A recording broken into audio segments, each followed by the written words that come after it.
You know, Emmanuel Stewart said that Lennox Lewis would have been a better fighter than he was if he wasn't so nice.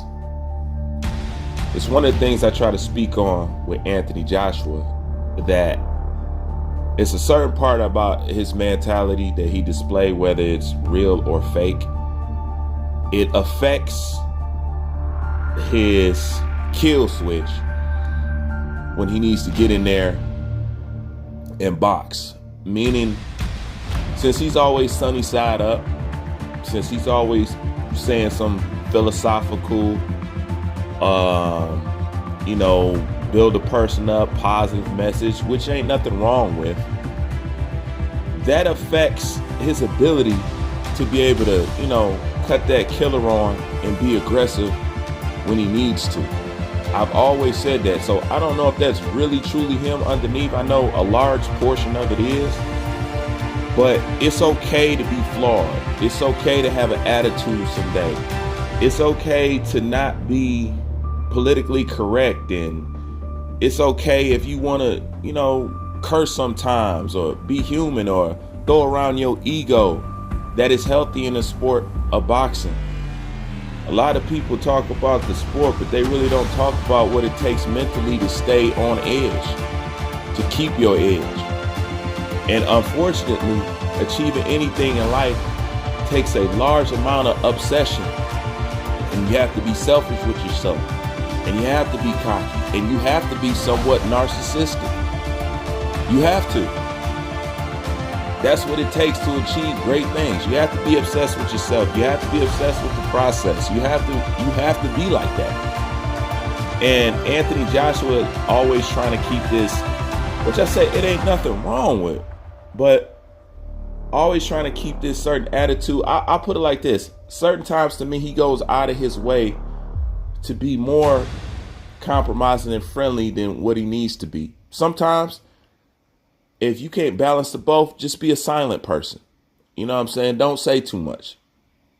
But it's never been a doubt to me that his mentality or the attitude that he tried to keep up to be a perfect representation of the people who endorse him affects him when it comes to boxing.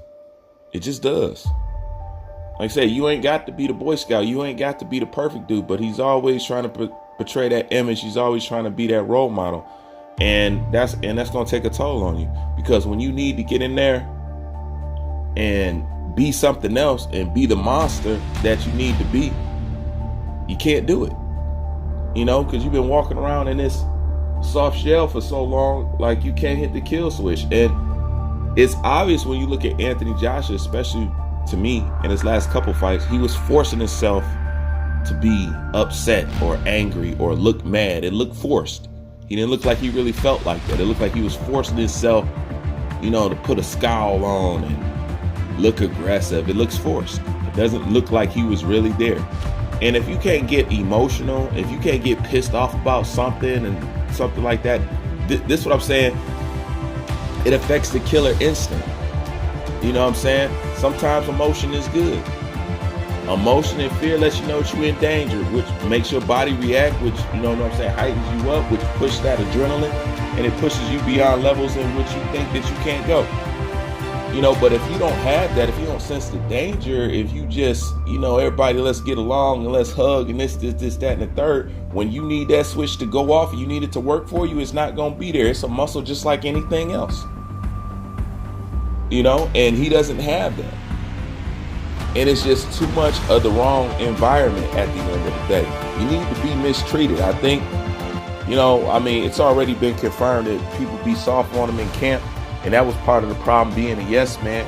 He need to go somewhere where people don't treat him special. He need to go someplace where people's not going to cater to him, where they are going to fuck him up in sparring, to the point where he doesn't really fear getting in the ring like that, because he's been getting his ass kicked all camp, and everybody in there is better than him, and all kind of shit, and, putting him through the trenches and stuff like that. And when you get up on the lights, he'll be ready because he's used to that.